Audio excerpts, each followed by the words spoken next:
আইন উপদেষ্টা আসিফ নজরুল আপনার ব্যাপারে গোটা দেশের মানুষ শঙ্কা পেশ করছে যা আপনি বৈষম্য করছেন জাতির সাথে। তাই যদি না হয় তা খুনিদের সাথে আপনার এত নমনীয় আচরণ কেন? যদি আপনি এদেরকে সঠিক বিচার আওতায় না আনেন তাহলে কিন্তু একদিন আপনাকেও আওয়ামী জাহিলিয়াতের জামানায় জুলুম নির্যাতন করার কারণে আওয়ামী লীগে যে পরিণত হয়েছে, এই সমস্ত জালেমদের সাথে আঘাত করার কারণে এর থেকে ভয়ঙ্কর পরিণতি আপনাদের কপালের মধ্যে আছে। কথা ঠিক কিনা বলেন? প্রকাশ্যে দিবালোকে রামদা নিয়ে মিছিল চলছে, ঠিক না বে ঠিক? নারীরা ধর্ষিতা হচ্ছে, মাদ্রাসা ছাত্রী থেকে শুরু করে সাধারণ ছাত্রী পর্যন্ত সর্বত্র ধর্ষণের আওয়াজ শোনা যাচ্ছে। প্রকাশ্য দিবালোকে মানুষকে কুপিয়ে হত্যা করা হচ্ছে, জখম করা হচ্ছে। এই জুলমের শেষ কোথায়? এই অন্যায়ের পরিসমাপ্তি কোথায়? এই অন্যায়ের পরিসমাপ্তি করতে গেলে সমাজ ব্যবস্থাকে কোরআন সুন্নাহ দিয়ে নতুন করে ঢেলে সাজাতে হবে। এছাড়া বিকল্প কোনো রাস্তা নেই। রক্ষক যখন ভক্ষক, বেড়া যদি ক্ষেত খাওয়া শুরু করে তখন আপনি এই ক্ষেত কোনোদিন রক্ষা করতে পারবেন না। কথা ঠিক কিনা বলেন? যে আইন শৃঙ্খলা রক্ষাকারী বাহিনীর দায়িত্ব হচ্ছে শৃঙ্খলা রক্ষা করা, তারা নিজেরা যদি আইন শৃঙ্খলা নষ্টের জন্য দায়ী হয়ে যায়, এই যে আপনারা যে র্যাব কর্মকর্তার কথা শুনলেন, গোটা দেশ আলোচিত হচ্ছে। আলেপ উদ্দিন র্যাব কমান্ডার ছিল, স্বামীকে জঙ্গি নাটক সাজিয়ে গ্রেফতার করেছে, স্ত্রীকে এই সুযোগে একের পর এক ধর্ষণ করেছে। এমনকি রমজান মাসে 27 রোজার দিন তার স্ত্রীকে রোজা ভাঙিয়ে ধর্ষণ করেছে।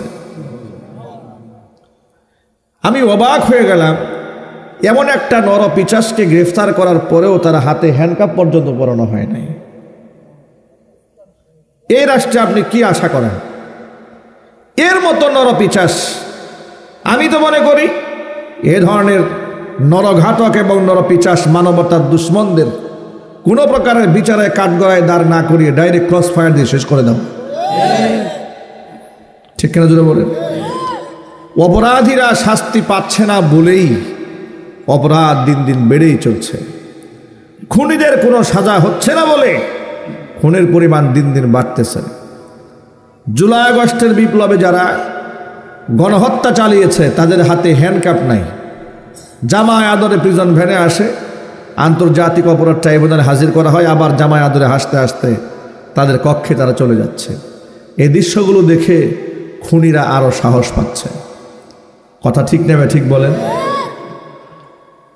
প্রশ্ন হলো তাহলে ইনসাফ কারা কায়েম করবে? ইনসাফ কায়েম করতে গেলে ইনসাফগার লোকের হাতে রাষ্ট্রের দায়িত্ব দিতে হবে। কিন্তু আফসোস, সমাজের মধ্যে মদখোর জেরাকার লম্পটটা রাজনীতিতে আসলে লোকেরা এটা খারাপ দৃষ্টিতে দেখে না। আমার নেতার চরিত্র ফুলের মতো পবিত্র, নামাজ পড়া নাই 1 ওয়াক্ত, গাঞ্জা খাই 5 ওয়াক্ত। ঠিক কিনা বলেন? এর পিছনে হুন্ডা গুন্ডার কোনো অভাব নাই। কোনো ভালো একটা মানুষ মেম্বারে দাঁড়াক, লোকেরা ভোট দেয় না। ভালো একটা মানুষ চেয়ারম্যান হোক, লোকেরা ভোট দিতে চায় না। ভালো একটা মানুষ এমপি হতে চায়, লোকেরা ভোট দিতে চায় না। তাহলে আপনি তো চাচ্ছেন না রাষ্ট্রের পরিবর্তন, সংস্কার তো আপনি চান না, এলাকাবাসীই তো চাচ্ছেন না। তাহলে সেই দেশে ওয়াজ করে কতক্ষণ জুলুম বন্ধ করা যাবে? ওয়াজ করে কতক্ষণ আপনি ধর্ষণ বন্ধ করতে পারবেন? ধর্ষণ, জেনা, ব্যভিচার, হত্যা, খুন খারাপি, এটা যদি শুধু ওয়াজে ভালো হইতো তাহলে আপনারা একটু জোর আওয়াজে বা জবাব দিয়ে বলবেন, আল্লাহ রসুলের চাইতে বেশি দামি ওয়াজ কি পৃথিবীতে কেউ করতে পেরেছে? আরো জোরে বলেন। আল্লাহ রসুলের যে ইখলাস, তার যে বাচন ভঙ্গি, তার যে দরদ, তার যে মোহাব্বত, এই মোহাব্বত কি পৃথিবীর আর কারো দিলে আছে? না, এটা হতেই পারে না। কত দরদ থাকলে মুহাম্মদ রাসূলুল্লাহ সাল্লাল্লাহু আলাইহি সাল্লাম শুনতে পেলেন এক ইহুদি বালক মৃত্যু শয্যায় শায়িত। ইহুদি যারা মুসলমানদের চূড়ান্ত শত্রু, কোরআন যাদের ব্যাপারে ঘোষণা করে বলেছি লাতাজিদান্না আশাদ্দান-নাসি আদাওয়াতাল লিল্লাযীনা আমানুল ইয়াহুদা ওয়াল্লাযীনা আশরাকু।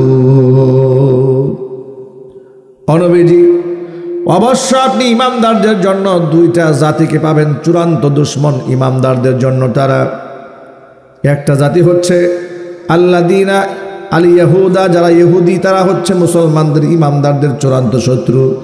ওয়াল্লাযীনা আশরাকু, এবং যারা মুশরিক তারা মুসলমানদের চূড়ান্ত দুশমন। ইহুদি এবং মুশরিক এরা মুসলমানদের চিরাচরিত শত্রু, এরা একেবারে পূর্ব ঘোষিত শত্রু। এটা কোরআনে লেখা আছে। আল্লাহ পাক কি ভুল কথা কোরআনে বলেছেন? ইহুদিরা মুসলমানদের সেই শত্রু। নবী করিম সাল্লাল্লাহু আলাইহি সাল্লামের খাবারের মধ্যে বিষ মিশিয়ে হত্যা করতে চেয়েছিল ইহুদিরা। মদিনাতুল মুনাওয়ারার গিরিপথ দিয়ে নবী করিম সাল্লাল্লাহু আলাইহি ওয়াসাল্লাম হেঁটে আসতেছেন। পাহাড়ের উপর থেকে বড় একটা পাথরের টুকরা ফেলে রাসূলকে হত্যা করার ষড়যন্ত্র করেছিল ইহুদিরা। লাবিদ ইবনে আসাম, এক ইহুদি, নবী করিম সাল্লাল্লাহু আলাইহি সাল্লামকে তার মাথার ব্রেইনের মধ্যে জাদু করে 6 মাস পর্যন্ত রাসূলকে কষ্ট দিয়েছে। সেও ছিল ইহুদি। হাত্তাকে নবী করিম সাল্লাল্লাহু আলাইহি সাল্লাম দুনিয়া থেকে বিদায় হওয়ার পরে রওজা মুবারক থেকে তার মুবারক দেহটাকে চুরি করার পরিকল্পনা এটি ছিল। তারাও ছিল ইহুদি। সারা জীবনের ইতিহাস ইহুদিদের, মুসলমানদের দুশমনের ইতিহাস। এমন একজন ইহুদি মৃত্যুপথের যাত্রী, অল্প বয়সের ছেলে, হুজুর সংবাদ পেলেন। শোনা মাত্র আল্লাহর নবী দৌড়ে ইহুদির ঘরে গেলেন, তার পাশে গিয়া বসলেন। একেবারেই সে ভালোভাবে কথা বলতে পারতেছিল না, অবস্থা বড় বেগতিক। নবীজি সাল্লাল্লাহু আলাইহি সাল্লাম বিষণ্ণ মন নিয়ে তার ঘরের মধ্যে প্রবেশ করলেন। ইশারা করে তাকে বললেন, শেষ বয়সে জীবনের শেষ মুহূর্তে এসে তুমি একটা বার শুধু পড়ে না, ওলা ইলাহা ইল্লাল্লাহু মুহাম্মাদুর রাসূলুল্লাহ সাল্লাল্লাহু আলাইহি ওয়াসাল্লাম কালিমার দাওয়াত দিলেন আল্লাহর নবী। এখন ইহুদি বালকটা মনে মনে ভাবতেছে, আমি কি মুহাম্মদ সাল্লাল্লাহু আলাইহি ওয়াসাল্লামের কথা মান্য করবো কিনা। ইহুদি তো তার বাবার চেহারার দিকে তাকিয়ে চোখের ইশারায় পারমিশন চাচ্ছে যে আমি কি মুহাম্মদ সাল্লাল্লাহু আলাইহি ওয়াসাল্লামের কথা মান্য করব। তখন ইহুদির বাবাই, অল্প বয়সের ইহুদি, তার ছেলেটার বাবা বলছে, আতি আবাল কাসেম, তুমি কাসেমের পিতা অর্থাৎ মুহাম্মদ সাল্লাল্লাহু আলাইহি ওয়াসাল্লামের আনুগত্য করো। সাথে সাথে পেয়েছে কালিমা পড়ে মুসলমান হয়ে গেল। মালাকুল মাউত এসে তার জান কবজ করল। আল্লাহর নবী হাস্যোজ্জ্বল চেহারায় তার ঘর থেকে বের হয়ে বললেন, সমস্ত প্রশংসা সে আল্লাহ পাকের, যে আল্লাহ পাক জাহান্নামমুখী তার এক বান্দাকে জান্নাতে ঢুকিয়ে দিলেন।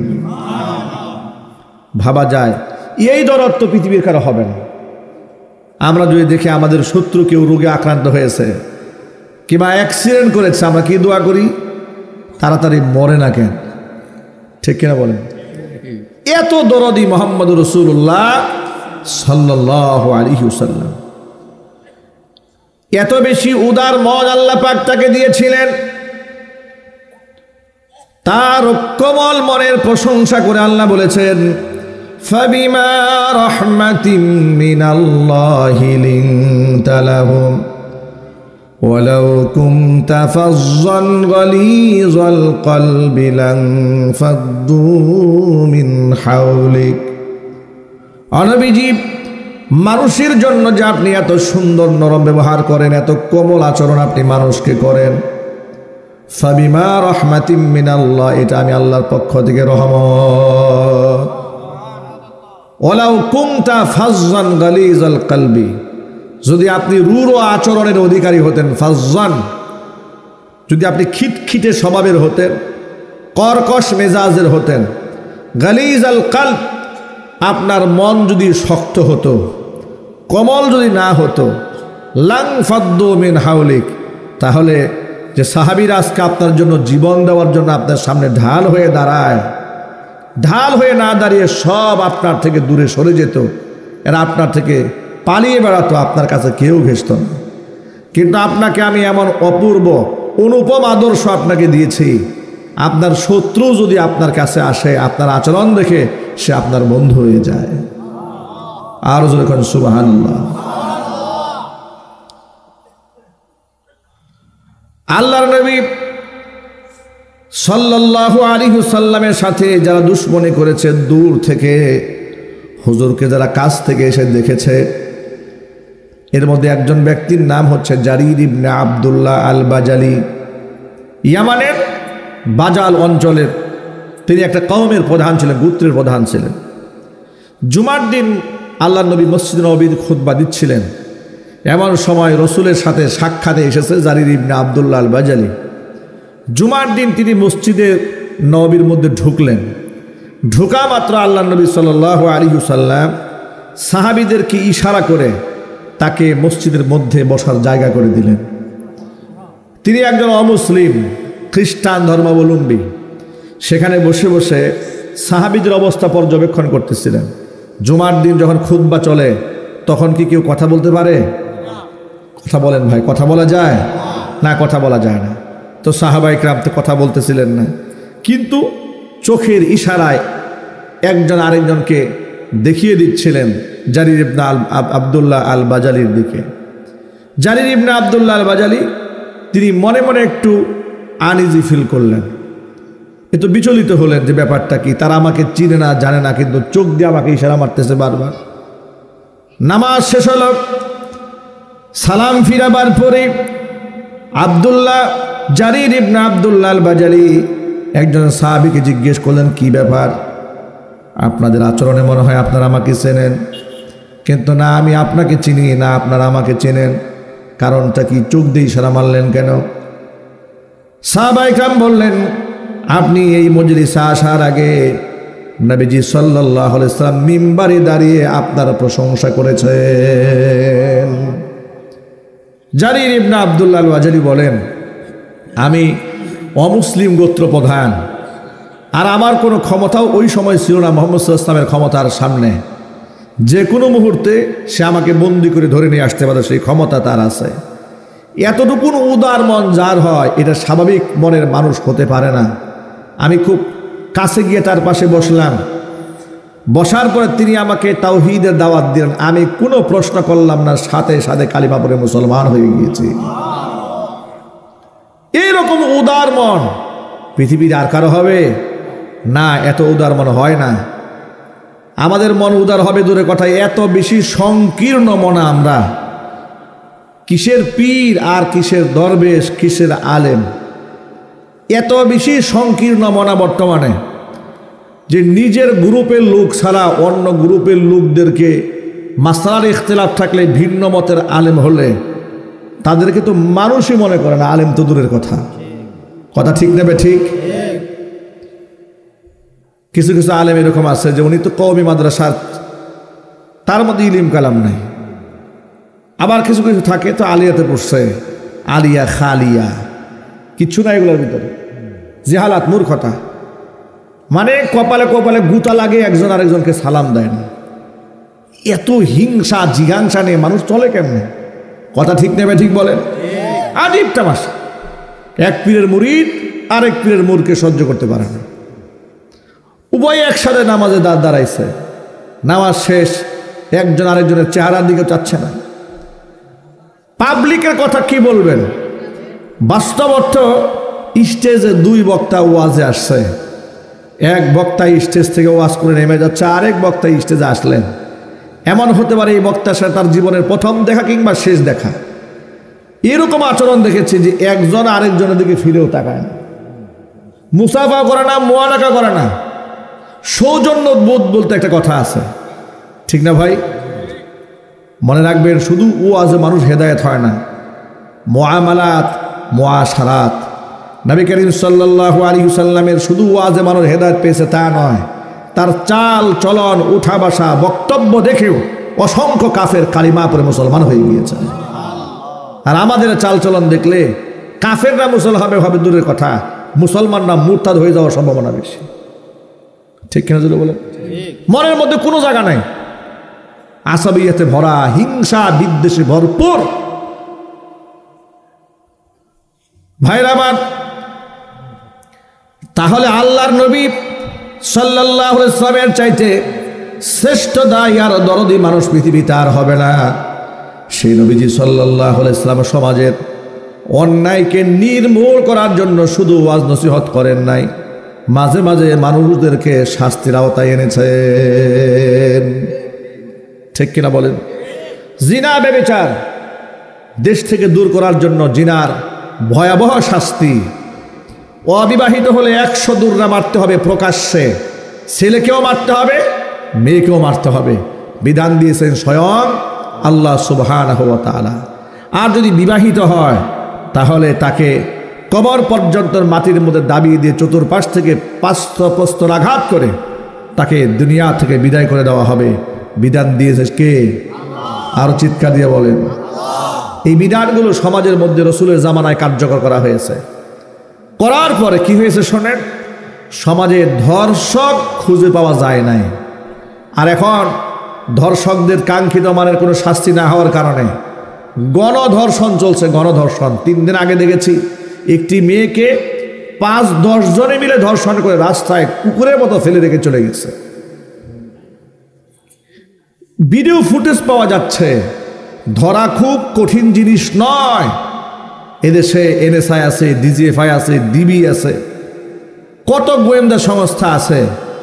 এত কিছু থাকার পরে এদেশে গোয়েন্দা সংস্থা যদি চায় মাটির নিচ থেকে অপরাধী খুঁজে বের করে নিয়ে আসতে পারে।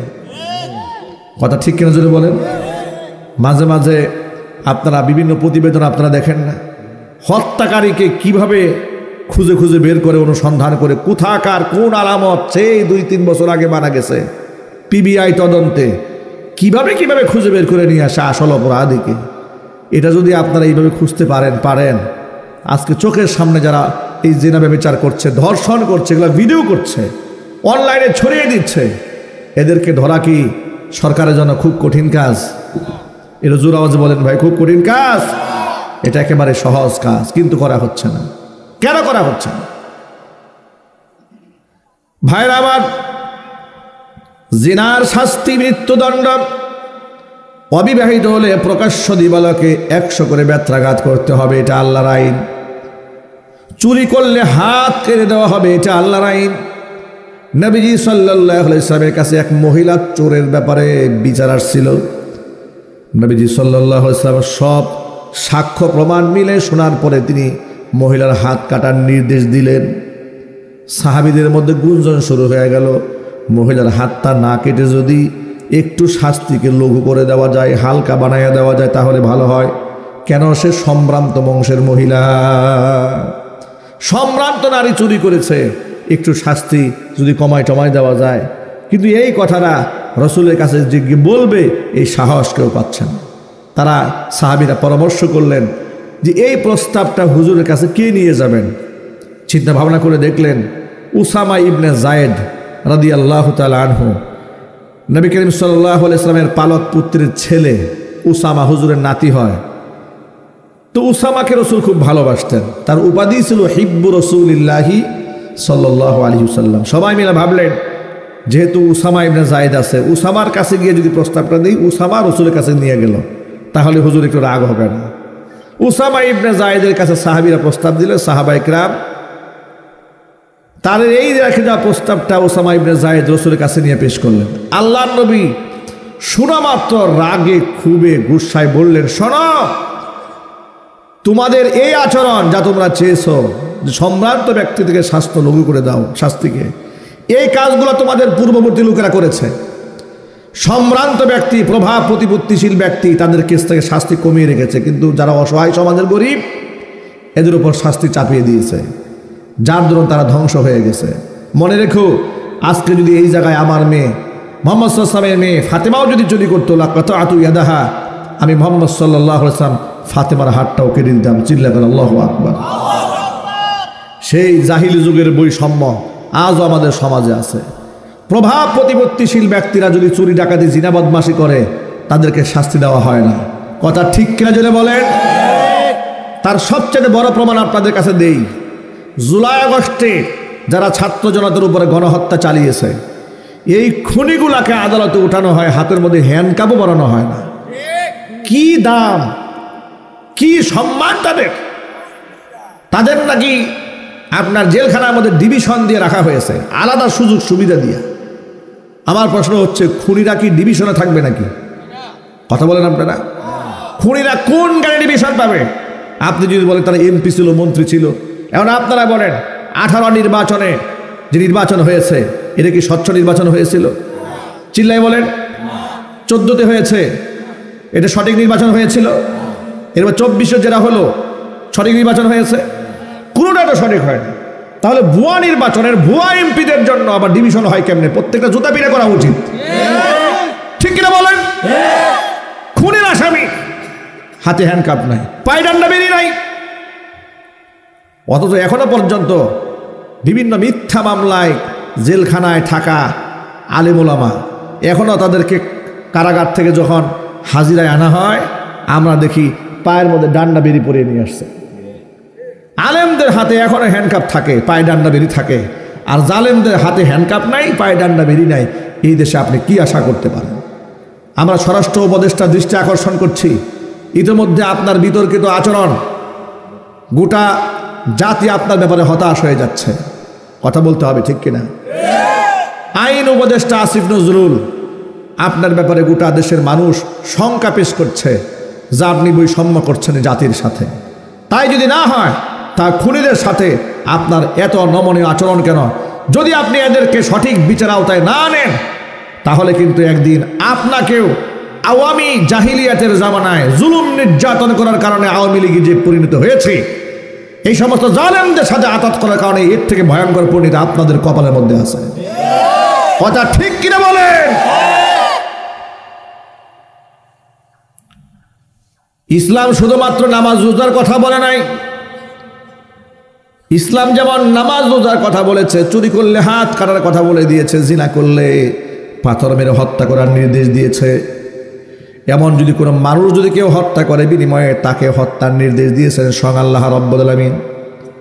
কোরআন মাজিদ আল্লাহ তাআলা সূরা মাইদায় দ্ব্যর্থহীন ভাষায় ঘোষণা করেছেন, ওয়া কাতাবানা আলাইহিম ফিহা আন্নান নাফসা বিন নাফসি ওয়াল আইনা বিল আইনি ওয়াল আনফা বিল আনফি ওয়াল উযুনা বিল উযুনি والسن بالسن والجروح قصاص فمن تصدق به فهو كفارة له ومن لم يحكم بما أنزل الله فأولئك هم الظالمون। মানুষের উপর এটা আমি ফরজ করে দিয়েছি, জানের বদলায় জান, কানের বদলায় কান, চোখের বদলায় চোখ, নাকের বদলা নাক, দাঁতের বদলা দাঁত, আঘাতের বদলা আঘাত। এটা আল্লাহ পাক আইন করে দিয়েছেন, জোরে কোন সুবহানাল্লাহ। কিন্তু এই আইনগুলো সমাজে বাস্তবায়িত না হলে সন্ত্রাস দূর হবে না, চাঁদাবাজি দূর হবে না, টেন্ডারবাজি দূর হবে না, খুন খারাপি দূর হবে না। এই জন্য গোটা বাংলাদেশের মুসলমানদের এই মুহূর্তে একটা স্লোগান ওঠা উচিত, বাংলাদেশের তন্ত্রমন্ত্রের কোনো আইন দেখতে চাই না, আমরা কোরআনী শাসন ব্যবস্থা দেখতে চাই, ঠিক কিনা বলেন? তাহলে এই দেশ থেকে জুলুম দূর হবে, জিনা ব্যভিচার দূর হবে, মাদক যেটা ভয়াবহ রাষ্ট্রীয় সমস্যায় রূপ নিয়েছে, মাদক দূর হয়ে যাবে। মাদক এটা কোনোদিন বেনামাজি মুশরিক কাফের যারা তারা দূর করবে না। রাম বামরা মাদকের বিরুদ্ধে জীবনে কথা বলবে না, কারণ নিজেরা মাদকের মধ্যে ডুবে থাকে। শাহবাগী বুদ্ধিজীবীরা জীবনেও মাদকের বিরুদ্ধে কথা বলবে না, কারণ তাদের অফিস আদালতগুলো খুঁজ গিয়ে দেখবেন এগুলার বস্তায় বস্তায় গাঞ্জা খায়, ঠিক কিনা যদি বলেন? 2024-এ গণ অভ্যুত্থান হলো, রাষ্ট্র দ্বিতীয়বারের মতো স্বাধীন হলো, সংস্কারের দাবি উঠেছে বিভিন্ন অংশে, ঠিক না ভাই? এদেশে অনেক বিষয়ে আমাদের সংস্কার আসা উচিত না, দরকার নাই? সংস্কার হওয়ার দরকার আছে না নাই? সংস্কার হওয়া দরকার। যত জায়গার মধ্যে দুর্নীতি আছে, অপকর্ম আছে, সব রাস্তাগুলো আমাদের বন্ধ করে দেওয়া উচিত। যত প্রকার অপসংস্কৃতি আছে আর কুসংস্কার আছে সব বন্ধ করে দেওয়া উচিত। তা না হলে রাষ্ট্রের কাছ থেকে আপনি কি আশা করেন? চাঁদাবাজ একদল যাবে, আরেক দল আসবে, একদল যাবে, আরেক দল আসবে। ঠিক কিনা জুড়ে বলেন? এদের সঠিক শাস্তির আওতায় আনতে হবে। আর এটা কোনোদিন হবে না ততক্ষণ পর্যন্ত যারা নিজেরা আইন তৈরি করে সমাজে, তারা নিজেরা যদি আল্লাহর উপর বিশ্বাস না থাকে, জাহান্নামের আগুনের ভয় না থাকে, পরকালের ভয় না থাকে, তাহলে এদেরকে দিয়ে আপনি কিভাবে আশা করেন? বেনামাজি যে লোকটা আল্লাহর হক নষ্ট করে, সে বান্দার হক তো নষ্ট করবেই। ঠিক কিনা বলেন? যে ব্যক্তি রবের সাথে দৈনিক 5 বার কুফরি করে, সেই বান্দার হক কেমনে আদায় করে বলেন? সে তো আল্লাহর হক আদায় করে না। আল্লাহর ভয় যার অন্তরে নাই, মানুষের হক নষ্ট করা নিয়ে তার কি কোনো টেনশন থাকবে? থাকবে না। খলিফাতুল মুসলিম হযরত ওমর গোটা দুনিয়ার মুসলিম রাষ্ট্রপ্রধানদের মধ্যে সোনালী ইতিহাস যার রয়েছে, ইতিহাসের পাতায় যার নাম সোনার অক্ষরে লেখা রয়েছে, ওমরে ফারুক রাদিয়াল্লাহু তাআলা আনহুর সামনে একদিন তার স্ত্রী আব্দুল্লাহর মা কিছু পিঠা এনে দিলেন। হযরত ওমর বিবিকে ডাক দিয়ে বলে, আব্দুল্লাহর মা, পিঠা পেলে কোথায়? রাষ্ট্রীয় কোষাগার থেকে যে বেতন ভাতা আমাকে দেওয়া হয়, যে রেশন দেওয়া হয়, ওটা দিয়ে তো টেনে টেনে কোনো মতে সংসার চলার কথা, পিঠা তো খাওয়ার কথা নয়, পিঠা পেলে কোথায়? স্ত্রী জবাব দিয়ে বলেন, আপনার কি এই পিঠা কেউ হাদিয়া দেয় নাই? আর ঘুষ তো দেওয়ার প্রশ্ন আসে না। আপনার জন্য রাষ্ট্রীয় কোষাগার থেকে যে আটা বরাদ্দ আছে, 6 মাস ধরে প্রতিদিন 100 টাকা করে জমিয়ে আমি আপনার জন্য পিঠা বানিয়েছি, আপনি খান, এটা আপনার জন্য হালাল। হযরত ওমর বললেন, আব্দুল্লাহর মা, ইরাকের ফুরাত নদীর তীর পর্যন্ত আল্লাহ তাআলা আমার খিলাফত কায়েম করে দিয়েছেন। আমি জানি না ওই পর্যন্ত যত মানুষ বসবাস করে সমস্ত মানুষের মুখে এই পিঠা আমি উঠাই দিতে পারবো কিনা। যদি দিতে না পারি আর এই পিঠা আমি ভক্ষণ করি, কিয়ামতের দিন কোনো একজন মানুষ দাঁড়ায় যদি বলে খলিফা হওয়ার কারণে আমি আলাদা একটা ফ্যাসিলিটিস বেশি গ্রহণ করেছি, আল্লাহর কাছে আমি আসামি হয়ে যাব। এই পিঠা আমি খেতে পারবো না। আব্দুল্লাহর মা, তুমি পিঠাগুলাকে ফকির মিসকিনদেরকে দান করে দাও। শুধু কি তাই? এবার কোষাগারের দায়িত্বে যারা আছে তাদেরকে ডাকলেন, ডেকে বললেন, আপনারা সকলে মিলে পরামর্শের ভিত্তিতে আমার জন্য, আমার পরিবারের জন্য যতটুকু রাষ্ট্রীয় ভাতা হিসাব করে দিয়েছিলেন দৈনিক, এখন থেকে প্রতিদিন 100 টাকা করে কম দেবেন। কারণ আমার স্ত্রী প্রমাণ করেছে 100 টাকা কম হলেও আমার সংসারটা চলে। একটু জোরে বলতে হবে আল্লাহু আকবার। এই ছিল মুসলিম শাসকদের ইতিহাস, এই ছিল মুসলিম শাসকদের সোনালী অতীত। তারা যদি আমাদের আইডল হয়, আইকন হয়, রাষ্ট্রগত ভালো হয়ে যেত। তা না করে এমন লোকদের পেছনে মুসলমান এই যুবকগুলো দৌড়ায়, নামাজ নাই, রোজা নাই, চরিত্র নাই, আখলাক নাই, সততা নাই, ইনসাফ নাই। নিজেরাও জানে আমার নেতা নাইট ক্লাবে যায়, নিজেরাও জানে আমার নেতা গাজার আড্ডায় যায়, মদের আড্ডায় যায়, এরপরও বেহায়ার মতো তার পেছনে ছুটছে 2টা পয়সা পাওয়ার জন্য। কথা ঠিক কিনা বলেন? যুবকেরা, এই জীবনের তো দাম আছে। আপনি যদি এই সমস্ত লম্পট লোকদের পেছনে দৌড়ায় জীবনটা শেষ করেন, কি হলো আপনার? খাসিরাত দুনিয়া ওয়াল আখিরা, আপনার দুনিয়াও শেষ, আপনার আখিরাতও শেষ। জীবনটা যদি উৎসর্গ করে দিতেই মনে চায় তো আল্লাহর পথে দেন, কোরআনের জন্য দেন, ইসলামের জন্য দেন, ইসলাম কায়েমের সংগ্রামে জীবনটা বাজি রাখেন। দুনিয়া কিছু না পেলেও তো অন্ততপক্ষে শাহাদাতের মর্যাদা নিয়ে হাসি মুখে কিয়ামতের দিন রবের সামনে দাঁড়াতে পারবেন। ঠিক কিনা যদি বলেন? তা না করে কোথায় ব্যয় করছেন? মনে রাখবেন, 5টা প্রশ্ন কিয়ামতে সকলকে করা হবে, কাউকে ছাড়া হবে না। আল্লাহ নবী সাল্লাল্লাহু আলাইহি ওয়াসাল্লাম বলেছেন, লা তাজালু কদম ইবনি আদম হাত্তা ইউসআল আন 50 ইয়াউমাল কিয়ামাহ। কিয়ামতের দিন 5টা প্রশ্নের সম্মুখীন হওয়ার আগ পর্যন্ত আদম সন্তানের পা হাসরের ময়দান থেকে এক চুল সরাতে পারবে না। এক নম্বর প্রশ্ন হচ্ছে আন উমরিহি ফীমা আফনা, তার জীবন সম্পর্কে প্রশ্ন করা হবে, জীবনটা কোন কাজে ব্যয় করেছিল, জবাব দাও। দুই নম্বর প্রশ্ন হচ্ছে ওয়ান শাবাবিহি ফীমা আবলা, জীবনের মধ্যে সবচাইতে গুরুত্বপূর্ণ মোমেন্ট হচ্ছে যৌবনকাল, যৌবনকালটা কোন কাজে ব্যয় করেছিল, জবাব দাও। তিন নম্বর প্রশ্ন হচ্ছে ওয়ান মালিহি মিম্মা ইকতাসাবা, সম্পদ কোন উৎস থেকে উপার্জন করেছো, এবার তুমি সম্পদের ব্যাপারে জবাব দাও। চার নম্বর প্রশ্ন হচ্ছে ওয়া ফীমা আনফাকা, উপার্জিত সম্পদ কোন খাতে ব্যয় করেছিল, জবাব দাও। পাঁচ নম্বর প্রশ্ন ওয়া মাযা আমিলা ফীমা আলিমা, যতটুকু ইলম হাসিল করেছিলে তদ অনুযায়ী তুমি কতটুকু আমল করতে পেরেছিলে, জবাব দাও। জীবনটা এটা আল্লাহর দেওয়া উপহার, জীবন সম্পর্কে জিজ্ঞেস করা হবে।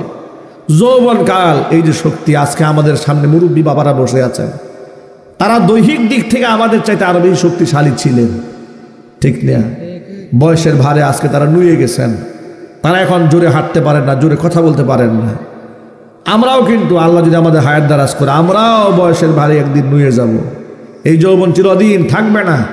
যৌবনের শক্তি কোথায় ব্যয় করেছিলাম, এটা আল্লাহর কাছে জবাব দিতে হবে। যুবক ভাইরা, সময় আছে এখনো নিজেকে শুধরাবার। ভুল তো আমাদের হয়েছে, আমরা ভুল করেছি, আমরা নামাজ ছেড়েছি, রোজা ছেড়েছি, মিথ্যা কথা বলেছি, জেনা ব্যভিচার করেছি, আমাদের অনেক ভুল হয়ে গেছে। এখন আমাদের শুধরানোর সময় আছে না নাই? আরো জোরে বলতে হবে, শুধরানোর সময় আছে না নাই? শুধরাই ফেলতে হবে নিজেকে। বান্দা ভুল করার পরে যখন শুধরায় আসি, নবী করিম সাল্লাল্লাহু আলাইহি সাল্লাম বলেছেন, ও সাহাবীরা, ধরো কোনো এক ব্যক্তি মাল সামানা আর খাবার দাবার পানীয় সব কিছু দিয়ে মরু প্রান্তরে উটের উপরে সবার হয়ে রওনা হয়েছে। এবার মরু প্রান্তরে চলতে চলতে কোনো একটা জায়গায় বিশ্রাম নেওয়ার জন্য গাছের ছায়ার মধ্যে সে শুয়ে পড়ল। উটটাকে গাছের সাথে বেঁধে রেখেছে। হঠাৎ করে চোখ খোলার পরে দেখে রসদ পানীয় সহ তার একমাত্র বাহন গন্তব্যে পৌঁছার উটটাও নাই, খাবার দাবার কিচ্ছু নাই। এখন ওই লোকটা চতুর্দিক থেকে খোঁজাখুঁজি করার পর অস্থির হয়ে জীবন সম্পর্কে নিরাশ হয়ে গেল। কারণ এখান থেকে হেঁটে গন্তব্যে পৌঁছতে পারবে না, এক নাম্বার। দ্বিতীয় নাম্বার, খাবার এবং পানির অভাবে সে এখানে না খায়া ধুকে ধুকে তারে মরতে হবে। হতাশ হয়ে নিরাশ হয়ে সে আবার সেখানে ঘুমিয়ে পড়লো, শুয়ে পড়লো। একটু পরে চোখ খুলেছে, তাকায় দেখে তার হারিয়ে যাওয়া উটখানা খাবার পানীয় নিয়ে আবার তার সামনে দাঁড়ানো। লোকটা আনন্দে আত্মহারা হয়ে গেছে। আল্লাহর নবী সাল্লাল্লাহু আলাইহি সাল্লাম বলেন, এই লোকটা জীবন সম্পর্কে হতাশ হয়ে যাওয়ার পর আবার যখন দেখতে পেল খাবার পানীয় সহ উট তার কাছে ফিরে এসেছে, কতটুকু আনন্দিত হবে। সাহাবায়ে কেরাম বলেন, তার আনন্দের তো সীমা থাকবে না। আল্লাহর হাবিব বলেন, উট হারিয়ে যাওয়ার পরে জীবন সম্পর্কে নিরাশ হওয়া ব্যক্তি উট ফিরে পাওয়ার পরে যতটুকু না খুশি হয়, কোন গুনাহগার বান্দা যখন তওবা করে আল্লাহর কাছে ফিরে আসে, মহান আল্লাহ পাক তার চাইতে বেশি খুশি হয়ে যান। কোরআন মাজিদ আল্লাহ পাক বলেছেন, ওয়াল্লাযীনা ইযা ফাআলু ফাহিশাতান আও যালামু আনফুসাহুম যাকারুল্লাহ ফাস্তাগফারু লিযুনুবিহিম ومن يغفر الذنوب إلا الله ولم يصروا على ما فعلوا وهم يعلمون أولئك جزاؤهم مغفرة من ربهم وجنات تجري من تحتها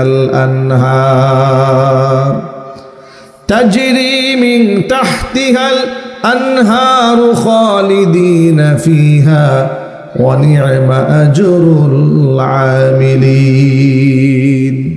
আল্লাহ পাক বলেন, ওয়াল্লাযীনা ইযা ফাআলু ফাহিশাতান, মুত্তাকীদের অনন্য বৈশিষ্ট্য হচ্ছে তারা ওই সমস্ত ব্যক্তিরা যদি কোনো অন্যায় করে ফেলে, কোনো ব্যভিচার করে ফেলে, আও জলামু আনফুসাহুম, অথবা অন্য কোনো গুনাহ সে করে নিজের উপর জুলুম করে, যাকারুল্লাহ, যখন আমার কথা মনে পড়ে যায়, ফাস্তাগফারু লিযুনুবিহিম, নিজের কৃত পাপের জন্য আমার কাছে ক্ষমা প্রার্থনা করে, ওয়া মা ইয়াগফিরুয যুনুবা ইল্লাল্লাহ, আর গুনাহ তো আমি ছাড়া কেউ মাফ করতে পারে না।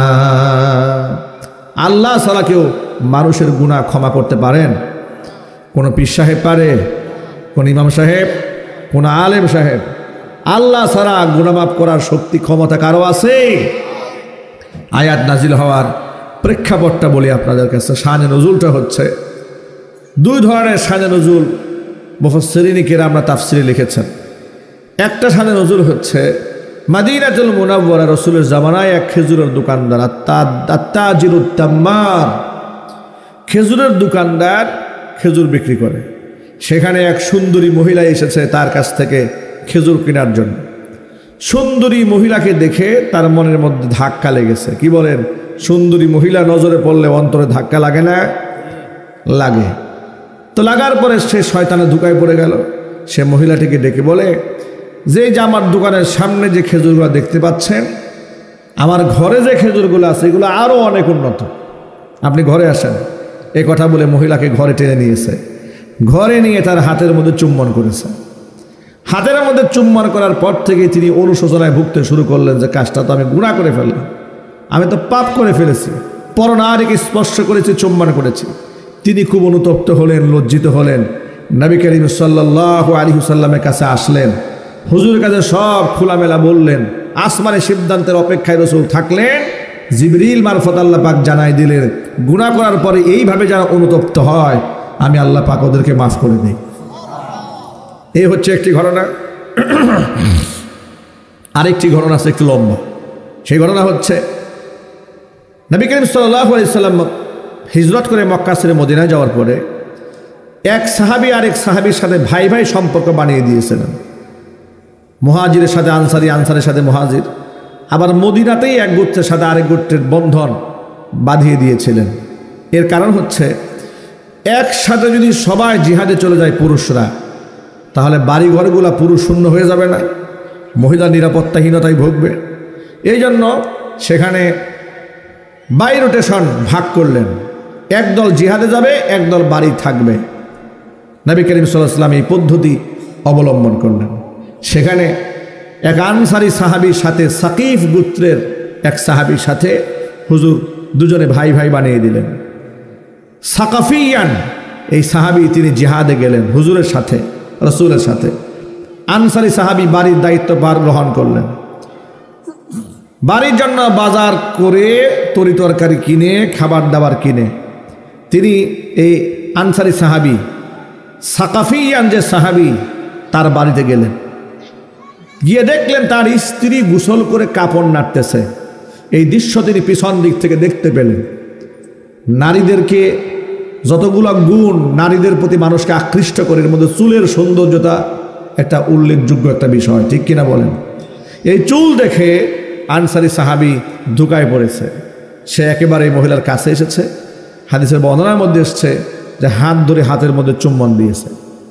দেওয়ার পরে মহিলাটি বলেছে যে তুমি তোমার ভাইয়ের আমানতের খেয়ানত করলে।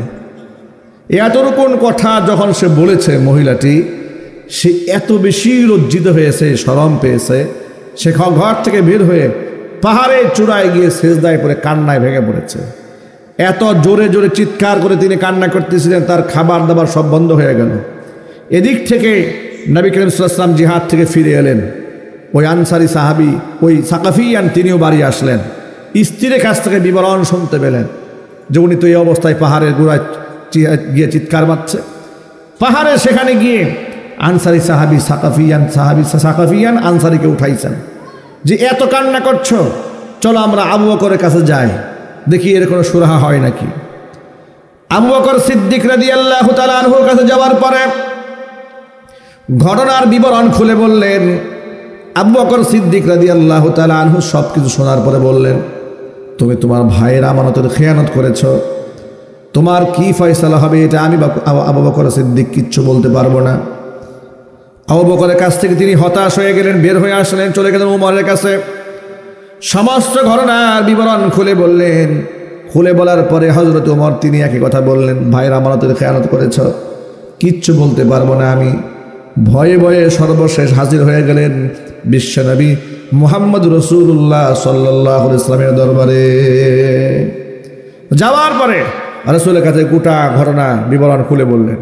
আল্লাহর নবী তার উপরে খুব অসন্তুষ্ট হলেন, নারাজ হয়ে গেলেন। তুমি এত বড় একটা অন্যায় করেছ, তোমার ভাইয়ের স্ত্রী ছিল তোমার কাছে আমানত, তুমি আমানতের খেয়ানত করলে। এবার রাসূল পাক সাল্লাল্লাহু আলাইহি ওয়াসাল্লাম তাকে তাড়িয়ে দিলেন।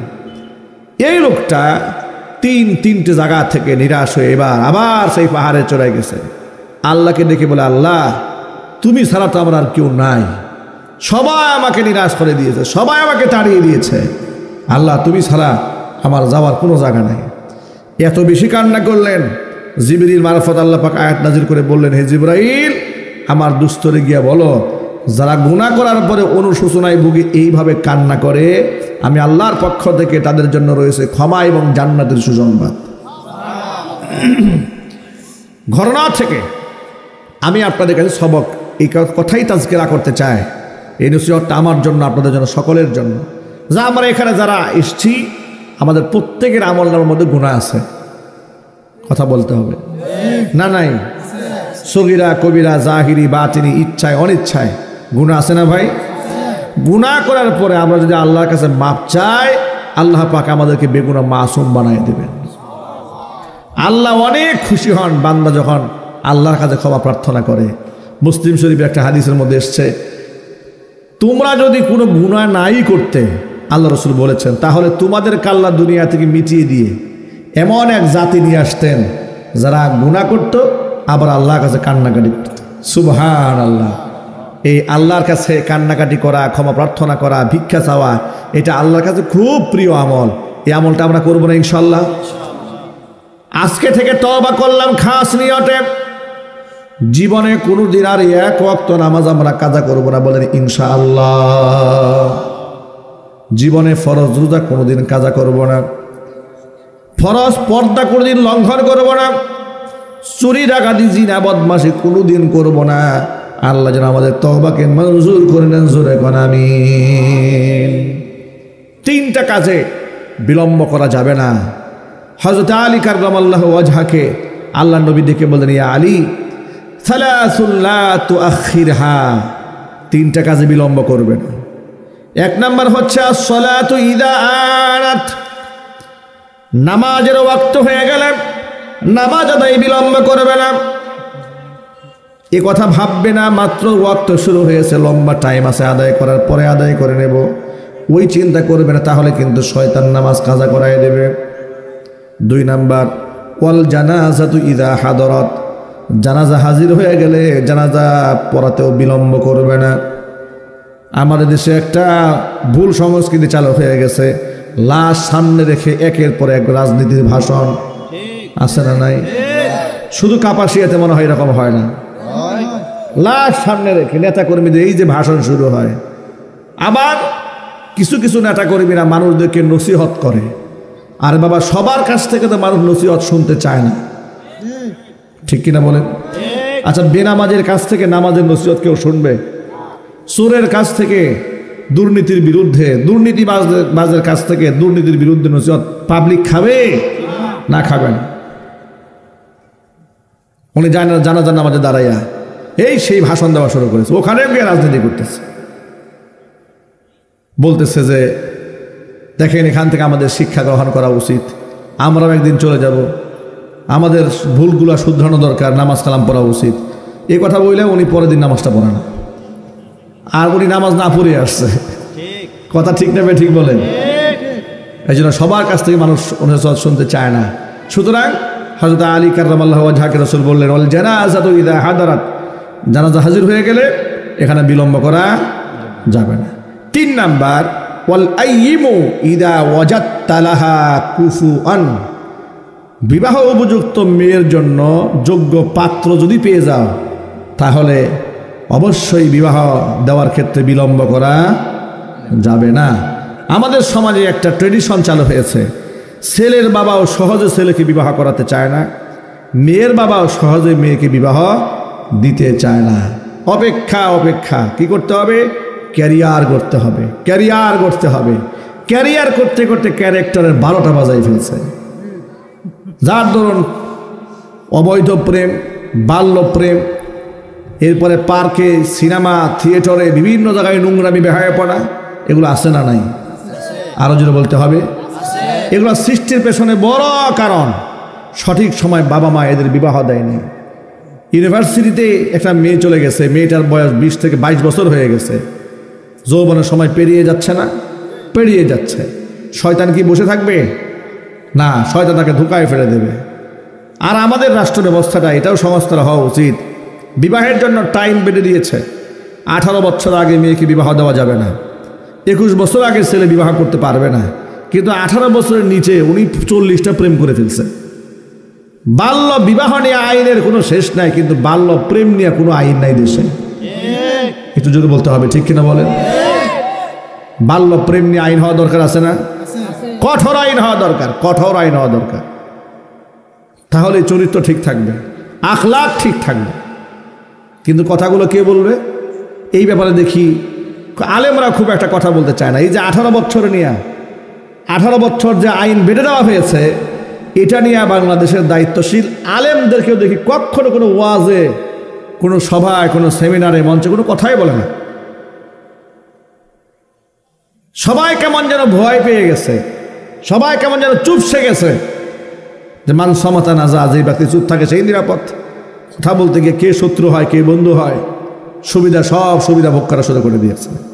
অথচ 18 বছরের জন্য সীমা বেঁধে দেওয়া, এটা সুস্পষ্ট ক্ষুধাদ্রোহিতা, কোরআন এবং সুন্নাহর নির্দেশনা সম্পূর্ণ বিরুদ্ধ আচরণের কথা বলতে হবে, ঠিক কিনা বলুন? এটা সংশোধন হওয়া উচিত। কোরআন মাজিদের মধ্যে আল্লাহ কি বলেছেন শোনেন। সূরা নূরের 32 নম্বর আয়াতে আল্লাহ পাক বলেন, ওয়ানকিহুল আয়ামা মিনকুম ওয়াস-সালিহিনা মিন ইবাদিকুম ওয়া ইমাইকুম ইয়াকুনু ফুকারা ইউগনিহিমুল্লাহু মিন ফাদলি ওয়াল্লাহু ওয়াসিউন আলীম। অবিবাহিত ছেলে মেয়েদেরকে বিবাহ দিয়ে দাও। তোমাদের অধীনস্থ দাস দাসী যারা আছে এদেরকেও বিবাহের বন্দোবস্ত করে দাও। ইয়াকুনু ফুকারা, বিবাহ করাবার সময় ছেলের পয়সা পাতি একটু কম আছে, ওই চিন্তা মাথায় নিও না। ইয়াকুনু ফুকারা, বিবাহের আগে যদি এরা দরিদ্র হয়ে থাকে, ইগনিহিমুল্লাহু মিন ফাদলিহি, বিবাহের পরে আমি আল্লাহ পাক এদেরকে ধনী বানিয়ে দেব। সচ্ছলতা দেওয়ার মালিককে সবাই মহব্বতে বলেন ভাই আল্লাহ। বিবাহ না করলে লোকেরা দায়িত্বশীল হয় না, পয়সা যা ইনকাম করে কম বেশি দায়িত্বশীল হয় না। বিবাহের পরে ব্যক্তি দায়িত্বশীল হয়, সাংসারিক হয়, আত্মমর্যাদাবোধ সম্পন্ন হয়, ঠিক কিনা বলেন? এই জন্য আমরা যারা গার্জিয়ান আছি, আমরা আমাদের ছেলে মেয়েদেরকে যথাসময় বিবাহ বন্ধনে আবদ্ধ করাবো বলি ইনশাআল্লাহ। সেই ক্ষেত্রে আমরা সুন্নাহকে ফলো করব। ওই পাত্রী দেখা থেকে শুরু করে একবার বিবাহ পর্যন্ত সকল ক্ষেত্রে সুন্নাহকে মেনটেন করতে হবে। আমাদের দেশে পাত্রী দেখার এক বেদাতি সুরত আছে, 14 গোষ্ঠী সহ গেছে পাত্রী দেখতে। এরপরে পাত্রীকে সবার সামনে নিয়ে আসছে, 10-20 জন পুরুষের সামনে। ওই যে বাজারে যেমন গরু দেখে না 10-20 জনে মিলে, এইরকম দেখা শুরু করছে। কেউ নাক দেখে, কেউ চোখ দেখে, কেউ পা দেখে। এরপরে সবার সামনে বলে মা একটু ঘুরো, চুল দেখে। এগুলো হালাল না হারাম? চিল্লায় বলেন। ছেলের বন্ধু বান্ধবরা গেছে ছেলের জন্য পাত্রী দেখতে, নাউজুবিল্লাহি মিন যালিক। ছেলের দুলাভাই গেছে পাত্রী দেখতে, কি রহমতের নজরে দেখবে নাকি? শয়তানি তো সীমা থাকা দরকার। সমাজটাকে এইভাবে নষ্ট করে দেওয়া হয়েছে। এরপরে যৌতুক প্রথা, এগুলো তো কাপাসিয়ার দিকে নাই, ঠিক না? এগুলোকে না করতে হবে, এগুলো বন্ধ করে দিতে হবে, বলেন ইনশাআল্লাহ। যৌতুক বাদ দিয়ে দিতে হবে। দিনদারিতা, ধার্মিকতা, এটাকে প্রাধান্য দিতে হবে। মনে রাখবেন, নবী করিম সাল্লাল্লাহু আলাইহি সাল্লাম বলেছেন, তোমার কন্যার জন্য যদি এমন পাত্রের পক্ষ থেকে বিবাহের পয়গাম আসে যার ধার্মিকতায় তুমি সন্তুষ্ট, তাহলে এই প্রস্তাব প্রত্যাখ্যান করে দিও না। নবী করিম সাল্লাল্লাহু আলাইহি সাল্লাম এই ব্যাপারে বলেছেন, তুনকাহুল মারআতু লিআরবাইন, 4টা গুণ দেখে মেয়েদের বিবাহ হয়। লিজামালিহা, তার সৌন্দর্যতা দেখে, ওয়ালি হাসাবিহা, তার বংশ দেখে, ওয়ালি মালিহা, তার সম্পদ দেখে, ওয়ালি দীনিহা, তার দিন দেখে, ধার্মিকতা দেখে। ফাযফায বিযাতিদ দীন, রাসূল বলেছেন ধার্মিকতার গুণকে প্রাধান্য দাও, তারিবাতি ইয়াদাক, ধার্মিকতার গুণকে প্রাধান্য না দিলে তুমি ধ্বংস হয়ে যাবে। বাস্তবতা আছে না নাই? জুড়ে বলেন। ধার্মিকতা, দিনদারিতা, এটাকে ঠিক রাখতে হবে। আল্লাহ পাক যেন তৌফিক দান করে, জোরে করে আমিন। ভাইরা আমার, মূল কথায় ফিরে আসি। সমাজের মধ্যে আমরা অন্যায় করেছি, অপরাধ করেছি। আমরা নামাজ ছেড়ে দিয়েছি, রোজা ছেড়ে দিয়েছি, হজ ছেড়ে দিয়েছি, জাকাত বাদ দিয়ে দিয়েছি। আজকে থেকে তওবা করলাম, জীবনে আর এক ওয়াক্ত নামাজ আমাদের কাজে হবে না। বলেন ইনশাআল্লাহ। জোরে বলেন ইনশাআল্লাহ। কবে থেকে? আজকের এখান থেকে ইনশাআল্লাহ। বলেন ইনশাআল্লাহ। আজকে থেকেই শুরু হবে, জীবনে এক ওয়াক্ত নামাজ আমরা কাজা করব না। বলেন ইনশাআল্লাহ। আগামীতে এই সামনে কয়েকদিন পরে রমজান আসতেছে, সবগুলি রোজা আমাদের জন্য রাখা সুন্নত না ফরজ? রাখবেন তো ইনশাআল্লাহ? কারা কারা ফরজ রাখবে হাত দেখান। নিজেরাও রাখবেন, ছেলে মেয়েদেরকে রাখতে উদ্বুদ্ধ করবেন। বলেন ইনশাআল্লাহ। হাত নামান। এমনটা কেউ দেখাবেন না আদর করে ছেলেকে শেষ সাথে ডাক দেয় না, আদর করে মেয়েটাকেও ডাক দেয় না সকালবেলা। কেন? ভাই সারাদিন না খেয়ে থাকলে মেয়ের চেহারা নাকি খারাপ হয়ে যাবে। মোহাব্বতে বাপ মা মেয়ের রোজা রাখতে দেয় না। আপনারা বলেন তো, আমরা বাবারা আমাদের বাচ্চাদেরকে যতটুকু ভালোবাসি, আমার আল্লাহ তার বান্দা বান্দিদেরকে কম ভালোবাসেন না বেশি ভালোবাসেন? তাই যদি হয়ে থাকে, আল্লাহ পাক বান্দার জন্য রোজা দিয়েছেন, এটা অকল্যাণ সাধনের জন্য নয়, বরং কল্যাণ সাধনের জন্যই দিয়েছেন। সুতরাং নিজেরাও রোজা রাখবো, আমরা আমাদের সন্তানদেরকেও রোজা রাখতে উদ্বুদ্ধ করব, চিৎকার দিয়ে করে ইনশাআল্লাহ। এরপর আমরা আমাদের মায়েদেরকে, বোনদেরকে পর্দায় রাখবো। ফরজ, এটা লঙ্ঘন করা যাবে না। যে ব্যক্তি নিজের স্ত্রীকে পর্দায় রাখে না, কিয়ামতে দাইয়ুসের কাতারে আল্লাহ পাক তাকে উঠাবেন। যুরকুন নাউজুবিল্লাহি মিন যালিক। আল্লাহ তাআলা আমাদের তওবাকে মঞ্জুর করেন, সকলে বলেন আমিন। আমি আলোচনা শেষ করার প্রারম্ভে আগ মুহূর্তে আমি অত্যন্ত বিনয়ের সাথে অনুরোধ জানাচ্ছি যে একটা রুমাল পাঠিয়ে দিচ্ছি। আপনারা মাহফিলের মধ্যে যে যতটুকু পারেন দানের মধ্যে শামিল হবেন ইনশাআল্লাহ।